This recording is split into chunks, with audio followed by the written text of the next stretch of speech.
darum bei dieser Folge jetzt, wieso gehe ich jetzt immer wieder auf die Episode, die ich schon mal gemacht habe mit den Songabwandlungen.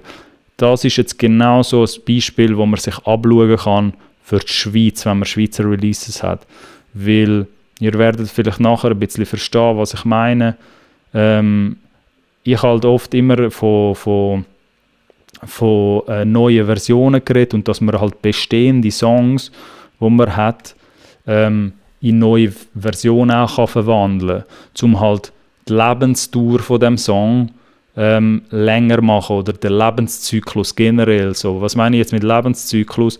Ab dem Zeitpunkt, wo halt ein Song released wird, ab dann müsst ihr euch vorstellen, läuft wie so im Hintergrund ein Lebenszyklus, wenn man es jetzt musikmarketing-technisch auseinandernehmen würde. Und der Lebenszyklus kann man eben von einem Song, es gibt halt verschiedene Wege, wie man den halt kann verlängern sozusagen. Ein Musikvideo danach kann man zum Beispiel den Lebenszyklus entweder erweitern oder wachsen lassen. Die Kommunikation, die man selber macht, gewisse logische Sachen natürlich, dass wenn man einfach weiter kommuniziert, verlängert man so oder tut man so den Lebenszyklus auch extenden und macht den Song halt auch grösser, natürlich mit der Kommunikation. Und so etwas wie da passiert halt ganz oft, man sieht es halt nicht, weil gut, ich mache halt auch nicht, ich habe jetzt zu dem spezifischen Folge machen, aber dass eine neue Version entsteht, passiert halt ganz oft im Hintergrund, müsst ihr euch vorstellen, vor allem bei den internationalen Künstlern. Aber bei den Schweizer Künstlern sehe ich das noch zu wenig, so das Höchste von den Gefühlen, was man da amigs macht, aber sogar da ist man, bei dem ist man sehr zurückhaltend, sind Remixes. Das funktioniert auf einem gleichen, auf einem ähnlichen Prinzip, wenn man jetzt halt einen Remix machen würde zu einem bestehenden Song, würde man seinen Lebenszyklus auch verlängern. Und darum sage ich auch immer ein bisschen, oder versuche ich zu empfehlen, denkt auch über so neue Versionen dran oder einen bestehenden Song nehmen und den neu zu verpacken, beziehungsweise vielleicht eben mit einem anderen Beat nochmal zu re-releasen, weil so etwas wie da ist halt, das ist jetzt sehr spezifisch, was wir da auseinandernehmen, aber einfach, dass ihr ein bisschen versteht, was da Zeiträume sind. Der Travis Scott Song, wenn man nach Genius jetzt geht, gemäß Genius, ich habe da einfach den Goosebumps von Travis Scott gesucht. Ich habe halt auch nicht mehr gewusst, weil das so lange her ist, wann das tatsächlich rausgekommen ist, der Song. Da würde man dann sehen, wenn man runterscrollt, dass der Song, da bis Track-Info, am 2. September 2016 ist der rausgekommen. Ich hoffe, das sieht man jetzt da, genau. Ist der Original Goosebumps von Travis Scott rausgekommen. Jetzt der Hum Goosebumps, die neue Version von dem HVME, von dem Dance Producer, ist dieses Jahr rausgekommen und um genauer zu sein, am 11. Juni 2020 ist die Goosebumps-Version rausgekommen.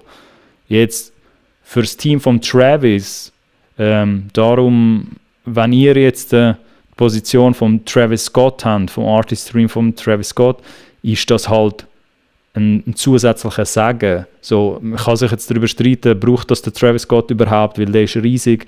Klar, ist jetzt etwas anderes, aber ich sage mal, als Artist-Team oder Management nimmt man so etwas dankend an oder wäre jetzt auch dumm, sage ich jetzt einmal, wenn dann so eine Publishing-Anfrage würde reinkommen, dass man halt das irgendwie einfach abseit, ohne da richtig zu schauen, wer dahinter steckt, weil offensichtlich hat das jetzt da geklappt, dass sie mit dem Song, und das werde ich euch nachher zeigen, ein bisschen mit Statistiken, dass man mit dem Song nicht nur das Keyword Goosebumps, sondern halt auch mega viele neue Leute vielleicht potenziell könnte aufs Original wieder zurückführen vom Travis Scott.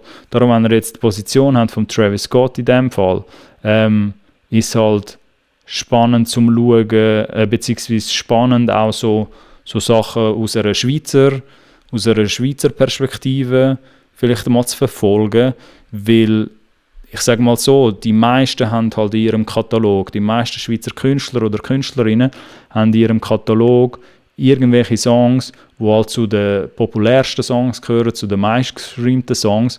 Und ich finde es halt auch schade, dass das Höchste von den Gefühlen da in der Schweiz amigs noch ist, ja, vielleicht allenfalls danach ein Musikvideo zu machen. Oder wenn dann der Song ein 10-Jahres-Jubiläum hat, also ein 5-Jahres-Jubiläum, dass man dann sagt, hey, Happy Birthday auf Social Media, mein Song da, wo der meistgestreamte Song ist oder whatever, ist 5-jährig geworden.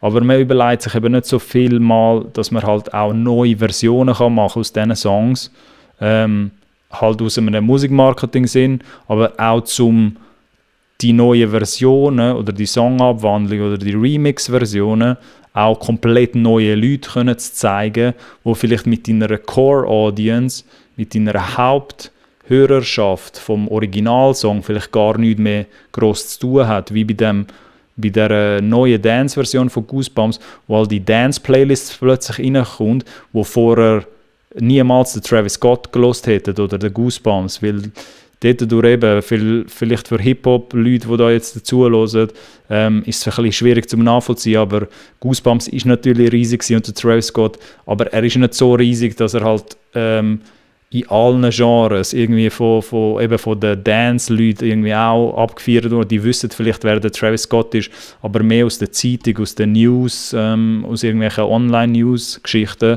Celebrity News und nicht wegen seinen Songs. Und dort ist es natürlich schon spannend, wenn man jetzt halt aus Schweizer Perspektive das anschaut und sagt, ja, aber wie hilft mir da jetzt das, was der Alex da sagt? Überlegt ein bisschen mehr in die Richtung, dass man auch neue Versionen machen kann zu einem bestehenden Song, wo man im Katalog hat. So ganz einfach.